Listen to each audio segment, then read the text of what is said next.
Muy bien, vamos a continuar con esta parte. Es como les decía, vamos a tener que considerar algunos aspectos importantes en cuanto a la física. Más allá de los recursos, ahora sí que de hardware o los recursos acerca de cómo está diseñado el equipo, si es abierto, si es de campo cerrado, si es de bajo, medio, alto teslaje, el software que maneja, etcétera, etcétera. Una de las cosas fundamentales en este respecto es entender la resonancia magnética funciona a base de procesos físicos. Estos son la base fundamental de, pues ahora sí que esta tecnología. Entonces, para poder entender cómo se forman las imágenes en resonancia magnética, primeramente tenemos que entender acerca de estos fenómenos físicos. Y bueno, si te soy sincero, pues esta puede llegar a ser pues la parte más complicada. Pero más allá de la conformación de las diferentes imágenes que vamos a obtener en resonancia magnética y de la información que hemos estado recibiendo a partir de este procedimiento, de este curso, pues bueno, hay que entender que la parte más importante en cuanto a resonancia magnética es la parte de la física. Y esto nos conlleva a una gran y muy importante situación. Los conocimientos relacionados con esta ciencia son muy importantes porque esto nos permite jugar con ciertos aspectos, sobre todo el conocer cuáles son estos aspectos nos van a ayudar a mantener enfocados nuestros conocimientos acerca de saber exactamente qué cosas modificar y qué situaciones van a ocurrir cuando modifiquemos estos parámetros, por decirte alguna cosa. Por ejemplo, ¿qué pasa cuando modificamos el tiempo de repetición? ¿Qué pasa cuando modificamos el tiempo de eco? ¿Qué pasa cuando activamos o desactivamos el factor turbo? Si la secuencia es de spin eco, si la secuencia es eco de gradiente. Todas estas situaciones nos conllevan a la utilización de tecnología, pero basados en conocimiento. Si bien la mayoría de estos fenómenos y la mayoría de estas cosas son cosas inherentes que no vamos a estar trabajando a diario, pues sí es importante que como usuarios seamos conscientes de que todas estas cosas intervienen en en el resultado final de este tipo de tecnologías, ¿no?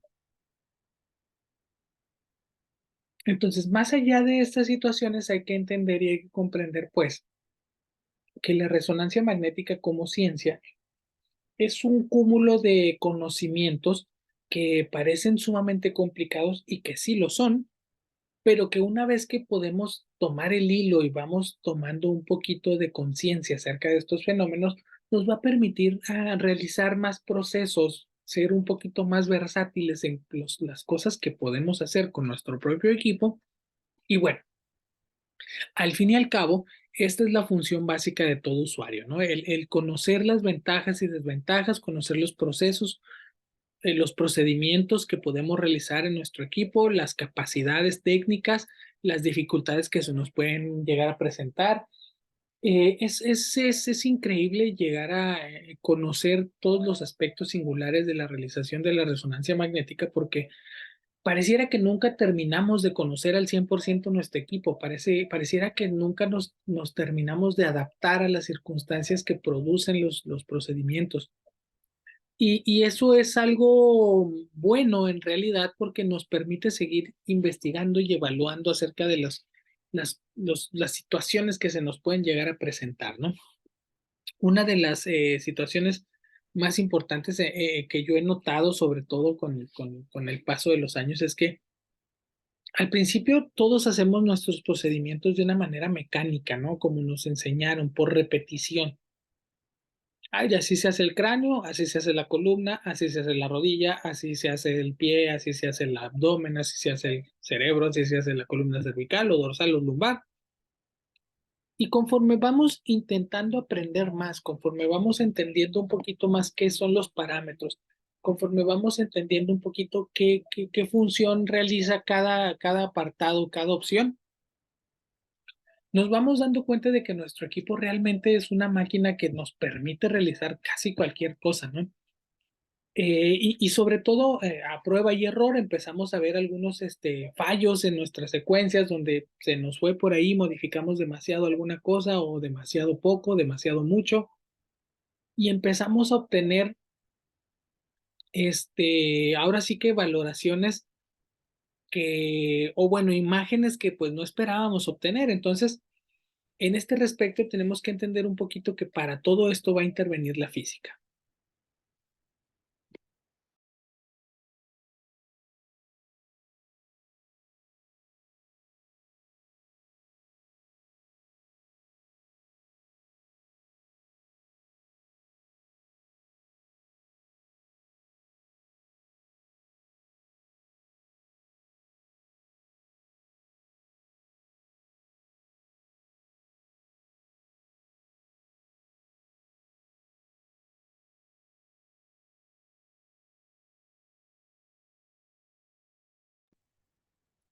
Bueno, la resonancia magnética es uno de los procedimientos que se basa en las interacciones que tienen los átomos dentro del cuerpo cuando los intervenimos con un campo magnético incidente.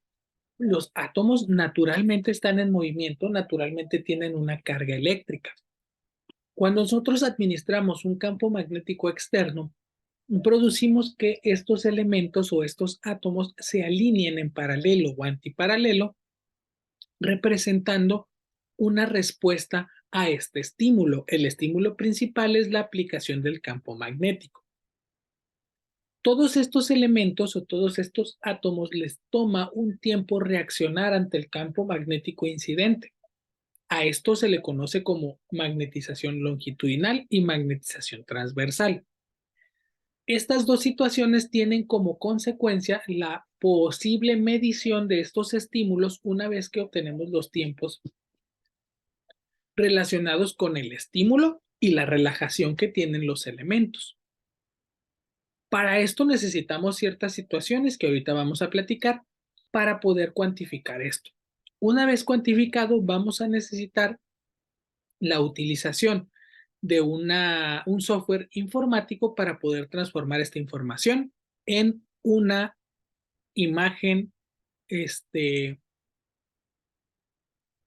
ahora sí que podamos valorar, en este caso los médicos tratantes y los médicos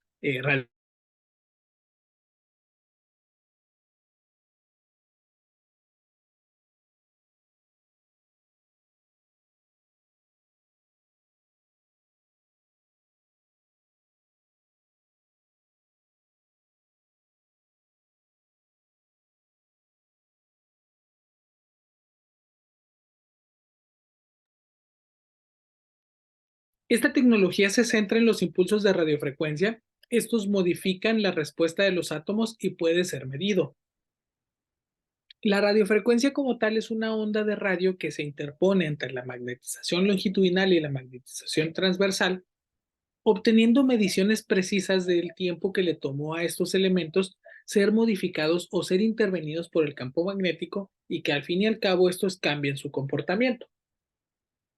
La radiofrecuencia nos va a ayudar a mantener una escala en cuanto a la medición que podemos hacer de los diferentes estímulos y así poder obtener información medible por algunos instrumentos llamados bobinas de radiofrecuencia que nos van a poder ayudar a captar esta radiofrecuencia y medirla para transformarla en algo diferente. En este caso, fotones de luz que van a ser transformados en una imagen digital.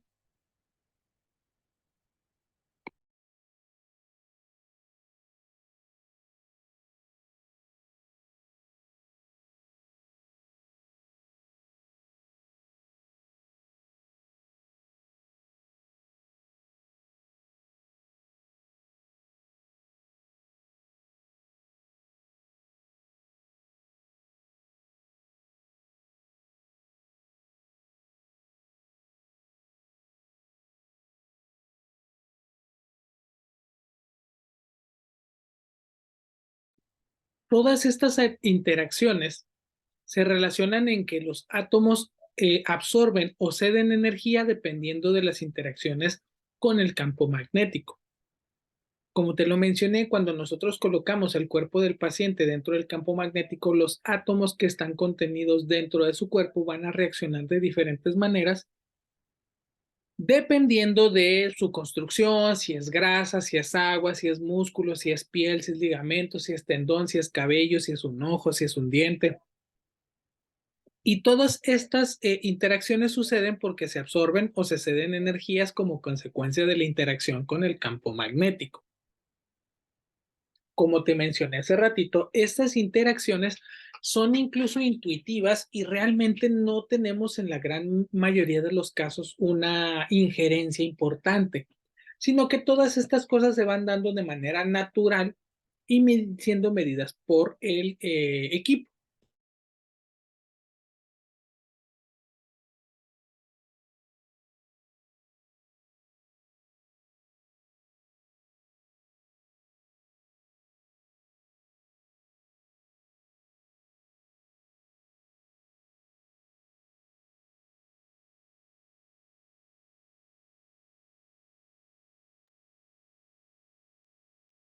Este fenómeno es el que puede ser medido por las bobinas de radiofrecuencia y nos ayuda con la conformación de las imágenes. La radiofrecuencia que nosotros aplicamos al cuerpo del paciente una vez que lo intervenimos con el campo magnético van a ir modificando el comportamiento que tienen estos átomos dependiendo de ciertas situaciones como el tiempo de eco, el tiempo de repetición, el impulso del electromagnetismo, el impulso de la frecuencia del amor. Entonces esto nos va a ayudar a formar las diferentes imágenes en resonancia magnética. Más allá de los usos o de la parte práctica de este tipo de situaciones, hay que entender que primeramente para obtener imágenes en resonancia magnética necesitamos el campo magnético incidente, las bobinas de gradientes que nos van a ayudar a estabilizar el campo magnético, pues por obviedad del cuerpo del paciente, las bobinas de radiofrecuencia que nos van a ayudar a captar todas estas interacciones entre la materia y el electromagnetismo. Y bueno, al medir estas situaciones, pues se produce finalmente que obtenemos cierta cantidad de información que puede ser decodificada por un software informático y bueno, pues generando al fin y al cabo una imagen que puede ser diagnosticada por un médico especialista que pues para el fin práctico esto es lo que realmente se necesita o se requiere. La parte de las bobinas de radiofrecuencia y la radiofrecuencia como tal son partes fundamentales en el fenómeno físico de la resonancia magnética. Entonces, más allá de cómo vamos a estar utilizando estos procedimientos, hay que entender que primeramente vamos a necesitar ciertas cosas que son obligatorias, por decirlo de alguna manera, y que sin alguna de ellas, pues no podríamos obtener la información necesaria.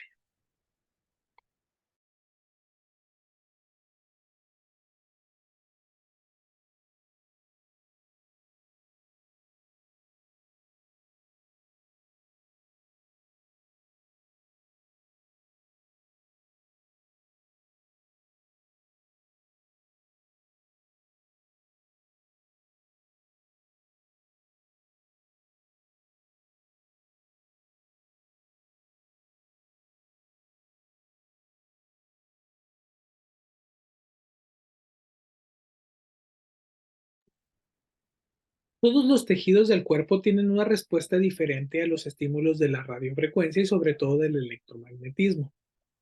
Dependiendo de la cantidad de tiempo que le tome a este tipo de elementos reaccionar ante estos estímulos, van a conformar ciertos aspectos importantes que nos van a poder ayudar a medir y sobre todo a diseñar las diferentes secuencias de pulso que vamos a necesitar a lo largo del desempeño de nuestras funciones. Estos tiempos dependen de cómo se obtiene la respuesta a la magnetización longitudinal y transversal. Se les conoce como tiempo de relajación T1 y tiempo de relajación T2.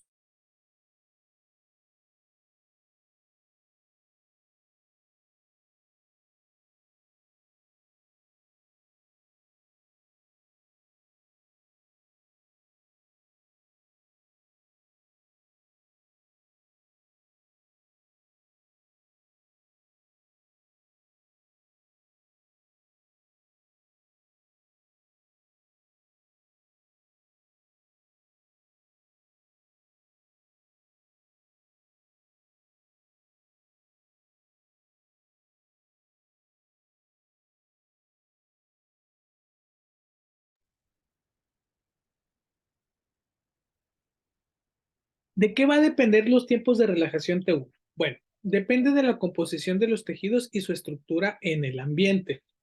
¿Qué quiere decir? Que dependiendo de cómo esté constituido la porción de cuerpo que estamos estudiando, de su estructura y de su ambiente, producirán información que se utiliza en la conformación de la imagen en un 63%.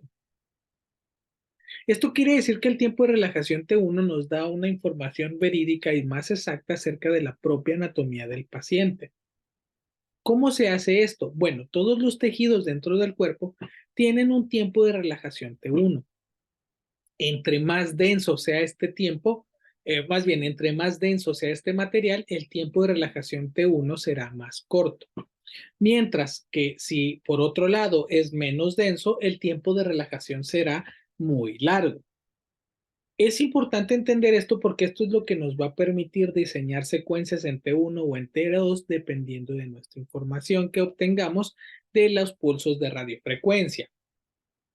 Entonces, ¿a qué se refiere el 63%? Bueno, se refiere a que este tiempo de relajación en T1 nos va a ayudar a recabar la información estructural del tejido que estamos visualizando y por esta razón vamos a obtener una información que sea pues lo más correctamente anatómicamente hablando.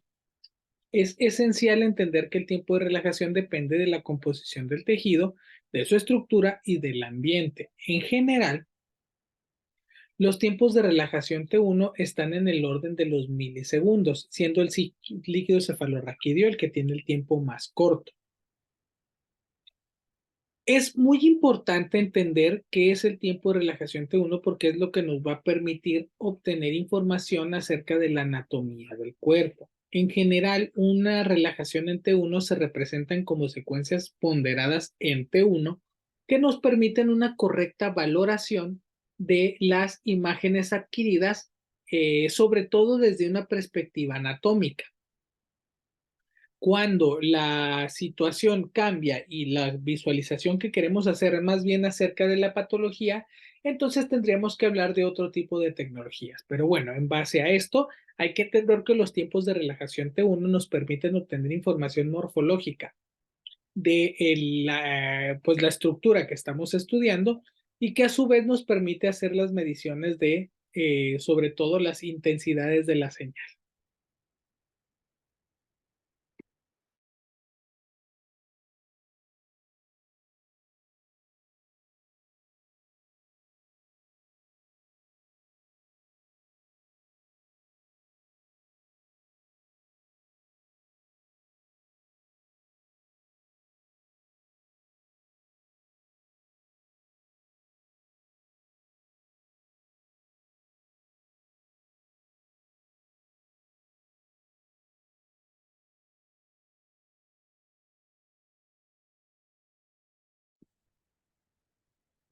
Por otro lado, los tiempos de relajación T2 dependen del desfase de los protones de los distintos tejidos y del propio campo magnético.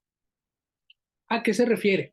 Que aquí más bien lo que queremos obtener es más bien una respuesta agresiva acerca de los estímulos que estamos utilizando para hacer una variación entre los contrastes bastante importante que nos permite hacer valoraciones de las estructuras anatómicas estudiadas. Mientras que en el otro tipo de tiempo de relajación estábamos buscando mantener un equilibrio entre las energías utilizadas y la respuesta que proporcionaba el elemento estudiado y que nos hacía un recuento de la anatomía física de la estructura que estábamos visualizando. En este caso, en el tiempo de relajación T2, lo que estamos buscando es obtener una imagen vivaz, eh, que represente un cambio en la tonalidad que nos permita hacer las valoraciones necesarias de las estructuras. Esto quiere decir que la curva de relajación proporciona el 37% de la señal. Si te fijas, estamos hablando casi de la mitad de la señal. Esto está relacionado más bien con la visualización de las estructuras, exagerándolas, por decirlo de alguna manera, para que éstas se vean pues más prácticas, ¿no? Si te fijas, pongo en el fondo una imagen en T2, básicamente donde el líquido cefalorraquídeo pues brilla mucho. Si te alcanzas a ver por aquí, pues se ve prácticamente blanco. Entonces el tiempo de relajación T2 es una obtención de información aprovechando el desfase de algunos núcleos de los átomos que estamos estudiando y que bueno, al fin y al cabo esto nos permite visualizar las estructuras desde una perspectiva más bien patológica.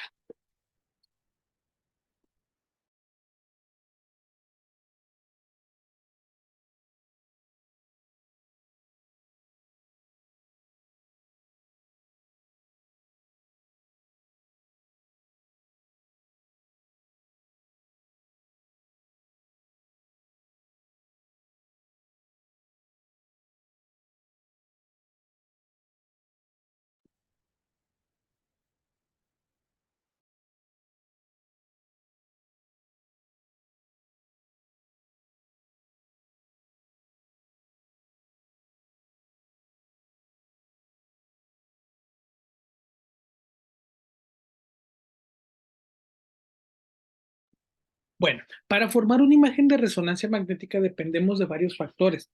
Si bien dependemos de la magnetización longitudinal, de la magnetización transversal, de las radiofrecuencias, de la polaridad, propiamente del magneto, de los tiempos de relajación en T1, los tiempos de relajación en T2, la formación de la imagen depende de conceptos que antes mencionamos para adquirir las imágenes. Es decir, utilizamos una suma ponderada de todos estos factores de los que hemos estado hablando para poder formar una imagen. Es esencial entender que necesitamos también infraestructura. Necesitamos ciertos aditamentos, adaptadores, ciertas situaciones que nos van a ayudar a obtener la información necesaria para finalmente, pues, obtener el resultado que finalmente es la imagen como tal. ¿Qué aspectos vamos a necesitar? Bueno, necesitamos a la física. Definitivamente necesitamos a todos los conocimientos de física encaminados en cuanto a la formación de las diferentes imágenes, pero también vamos a necesitar desde la perspectiva, ahora sí que del hardware, vamos a necesitar ciertos adaptadores, ciertos aditamentos, ciertas estructuras que nos van a ayudar a obtener las imágenes. Ya habíamos hablado o ya hemos hablado de la física como tal. Ya hablamos acerca de todos los procesos que tenemos que tener, que llevar, que hacer y que, pues ahora sí que suponer para poder hacer estos procesos. Pero también necesitamos de ciertas perspectivas físicas.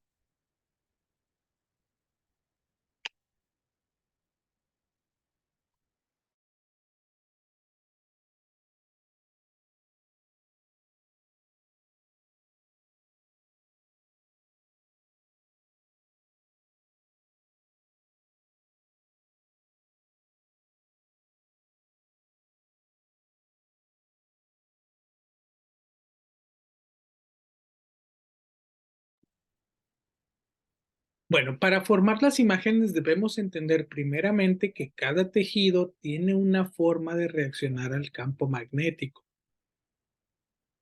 ¿Qué quiere decir? Que bueno, más allá del campo magnético incidente, los diferentes tejidos reaccionan de distinta manera ante la presencia de este ente físico. Va a reaccionar de una manera distinta si es músculo, si es hueso, si es un ligamento, si es un tendón, una uña, cabello. Cada uno de los tejidos que conforman tu cuerpo tienen una respuesta distinta ante el campo magnético. También van a generar una respuesta distinta dependiendo de la intensidad de este campo magnético. Esto quiere decir que estos tejidos no reaccionan igual ante un Tesla que ante 1.5, que ante 2, que ante 3.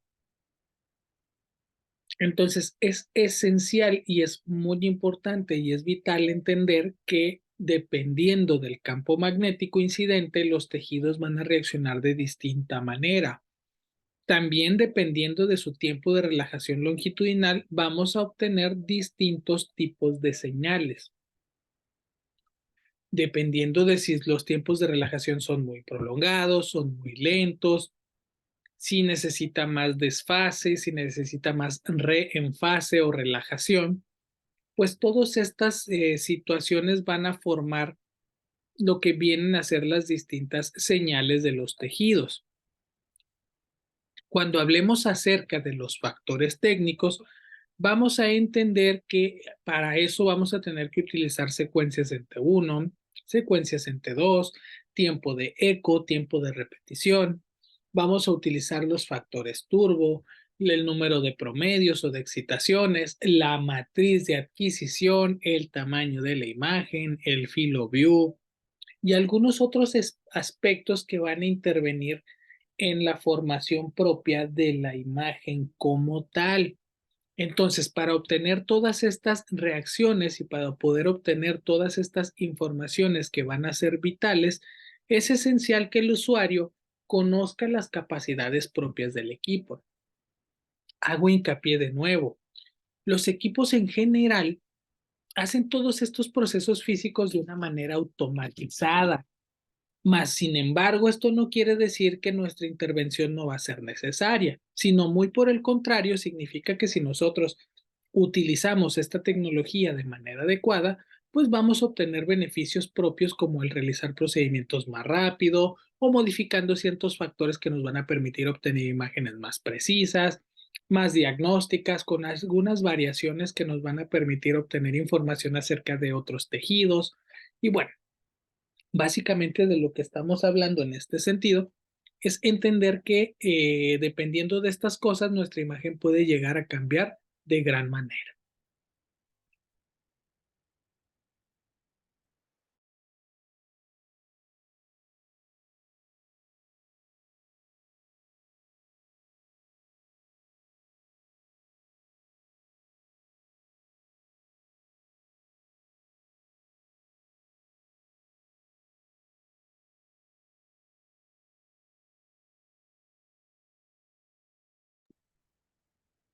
Los tipos de secuencias. Los tipos de secuencias que vamos a utilizar en resonancia magnética están sujetos a múltiples factores como los tiempos de repetición, tiempos de eco, los factores turbo, si es una secuencia es turbo espineco o solo espineco, el ancho de banda, la matriz, longitud de onda, la frecuencia, los diferentes filtros que podemos utilizar y bueno, la utilización de estas herramientas nos va a ayudar a mejorar y a utilizarlos de una manera más precisa para así utilizar las variaciones necesarias en cuanto a los diferentes diagnósticos que se pueden valorar mediante la utilización de esta tecnología. Obviamente, cuando hablemos de estas situaciones directamente, nos vamos a dar cuenta de que la resonancia como tal pues pareciera ser una ciencia muy exacta, pero realmente no lo es. Existen muchas variantes, existen muchas situaciones que podemos modificar para que el resultado que obtengamos pues sea distinto. Entonces, esencialmente es trabajo del usuario adaptarse y acostumbrarse a este tipo de situaciones para que fundamentalmente pueda hacer las variaciones necesarias en cuanto a los diferentes procedimientos y que el médico tenga la posibilidad de obtener imágenes pues más precisas y que le ayuden a realizar los diferentes diagnósticos.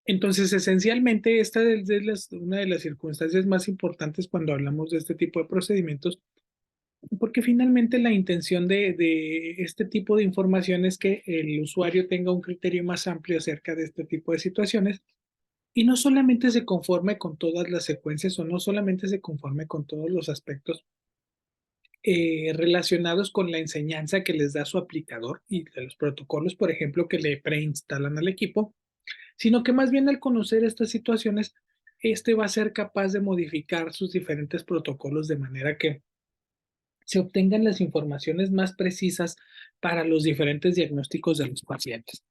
Entonces,